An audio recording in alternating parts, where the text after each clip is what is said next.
I think this is a particularly important moment in American history when we've been challenged in ways that we've only seen a few times in our story.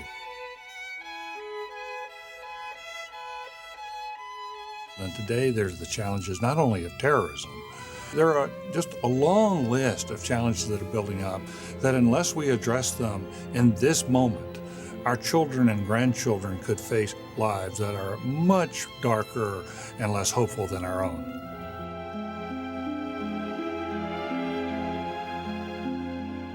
I believe that the future of America rests heavily on leadership, the quality of our leadership. That leadership is the X factor. Let us not seek to satisfy our thirst for freedom by drinking from the cup of bitterness and hate. Let us never negotiate out of fear, but let us never fear to negotiate. We, as Americans, have the capacity to preserve this last and greatest bastion of freedom. America's leadership and prestige depend upon how we use our power Leaders must be in tough the enough interests to fight, of world, tender enough to cry, and resilient enough to bounce back and keep on moving.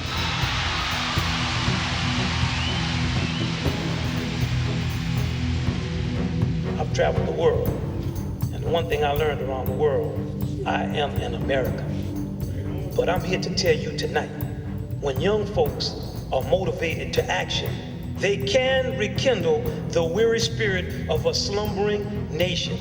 It's time somebody woke us up.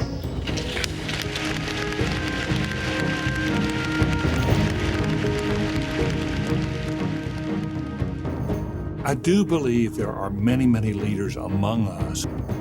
And if we can spotlight them, if we can understand them, and if we can appreciate who they are, everybody else can be inspired to lift the quality of leadership.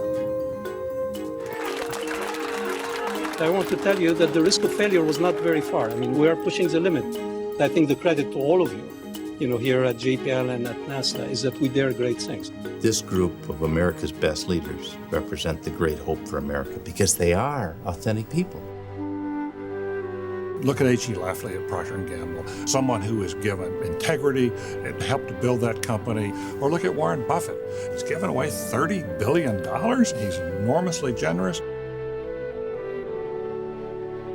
Wendy Kopp is a classic example of a woman who had a real passion, and she came up with this idea: what if we had a teacher corps that got thousands of people coming out of college, the top schools, to go into teaching? We have an outrageous reality in our country, given our aspiration to be a land of opportunity, which is that where you're born still does determine your educational prospects. Why isn't there a teacher on Davis Hall Plantation yet? What Teach for America is really all about is saying, this generation needs to take that issue on. That is the civil rights issue of our generation. We go above and beyond. Why? Because we are high achievers. Let's learn. We've come to see that teaching is, in fact, leadership. You walk into these classrooms and you just feel the sense of urgency. These are not people who are just going through the motions of a lesson plan. These wrinkles represent the scars that you make when you call people names. It's so important that we channel the energy of the most talented and committed people against some of the big public issues that face us globally and as a country. Katrina left a lot of us feeling like, whoa, why did this happen? Why weren't we prepared? But there were some individuals who stood out for their leadership. Look at the Coast Guard with Thad Allen and his response in the aftermath of that great storm. The Times-Picayune of New Orleans won a Pulitzer Prize because they responded so heroically and so professionally to the storm that was unfolding around them. What we also saw in them, in selecting them as one of America's best leaders, was a great example of teamwork. I had several bundles of newspapers brought down to me, maybe, 300 to 500 papers. And they said, what are you going to do with those? I said, I'm going to Convention Center Boulevard. And I will never forget the reception I got when I went down there. People have been sitting there for days. There's no TV, there's no phones, there's no information. They don't know anything. They know they've been sitting there and waiting. Suddenly there's a guy there with a Times-Picayune shirt on and a big stack of newspapers, and I got completely mobbed. What became apparent to us as we talked to them was that the mere fact that the Times-Picayune, the local newspaper, was there was of tremendous comfort to them.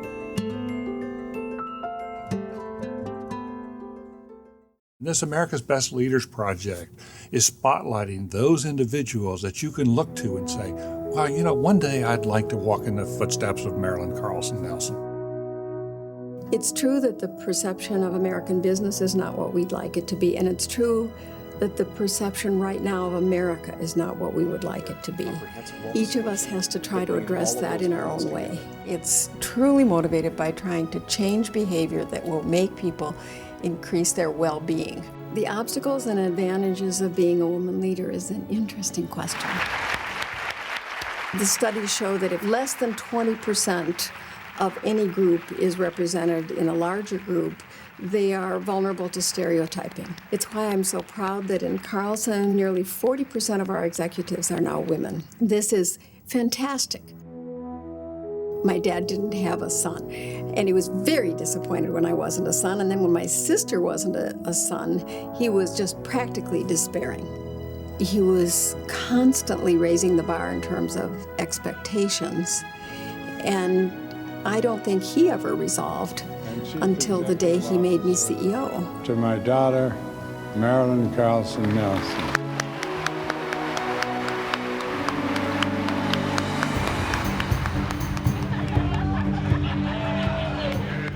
Marilyn can get people inspired in a way I've never seen in anyone else. She really leads with her heart. When I say she's one of the great CEOs of the world, I'm not saying one of the great female CEOs of the world. She's one of the great CEOs of the world.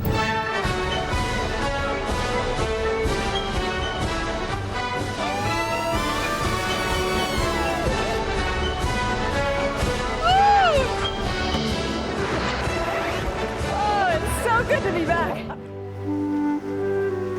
There are terrific individuals who are showing the way, like Eric Lander working at Harvard MIT on the human genome and what difference it can make in healthcare. You know, I'm a somewhat unlikely character to be a leader in the Human Genome Project because my original background is in pure mathematics, which is about as far away from things like biomedicine as you could imagine. It's made me acutely aware of how important it is to lead by pulling together a diverse team. That kind of teamwork with individuality is not something science had, or at least biological science has had a lot of experience with. The Human Genome Project was our first real example of that. We had to build a team starting in 1990 of, at first 50, and then 100, and then finally 300 people willing to work together toward one common goal that we were going to be inordinately proud to tell our children we had done, but that no one of us could possibly do alone. The tremendous impact of this is that we're going to be able to study disease for the first time in a really systematic fashion. In 5 different locations. I try very hard at the beginning of a project not to tell people what's generally regarded as impossible. That's, for me, what the excitement of leadership is watching a group come together and take on something generally regarded as crazy and knock it off.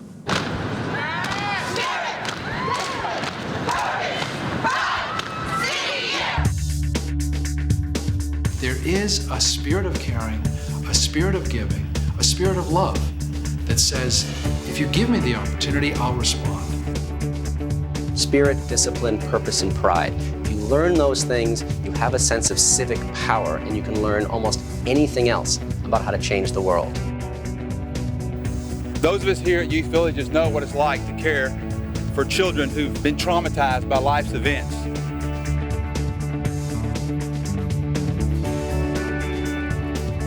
One of the hopes about this country is we have so many people who want to either go into the nonprofit world or go into the for-profit world and make a difference in the quality of our society.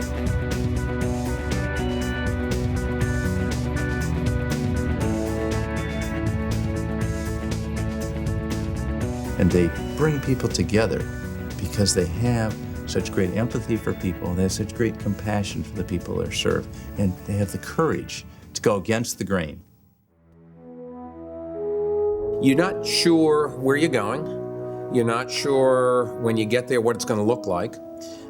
You're not sure what it's going to cost or how popular it's going to be. But it's having a dream and going after that dream. If you let people feel your passion, which matters, they have to not just hear what you have to say, conceptualize it. Leaders have to be felt. One of the reasons we've honored Mayor Bloomberg and Joel Klein in this program is when you cut right through it, here are two people working together in a partnership who are making a determined, honest, authentic effort to lift the quality of public education in New York. Yeah. Look at this, look at this. You probably will get your picture in the paper just because of this.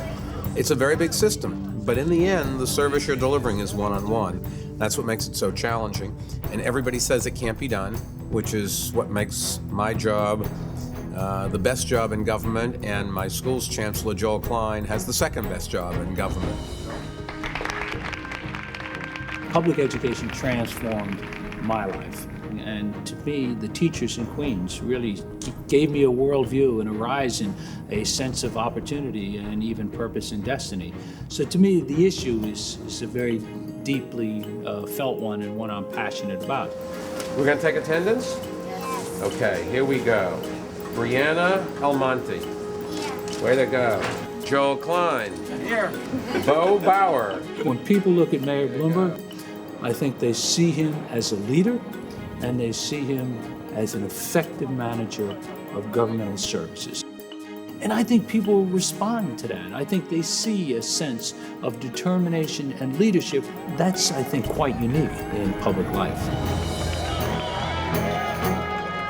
America's Best Leaders is intended to recognize those individuals among us who are role models, who can inspire the next generation to carry forth this great project that we call America. Being a leader is having the courage to stand by your convictions. Be trustworthy. How can you bring out the best? Teaching is, in fact, leadership. You've got to lead people with your heart. America's Best Leaders honors those who are honoring us through their leadership.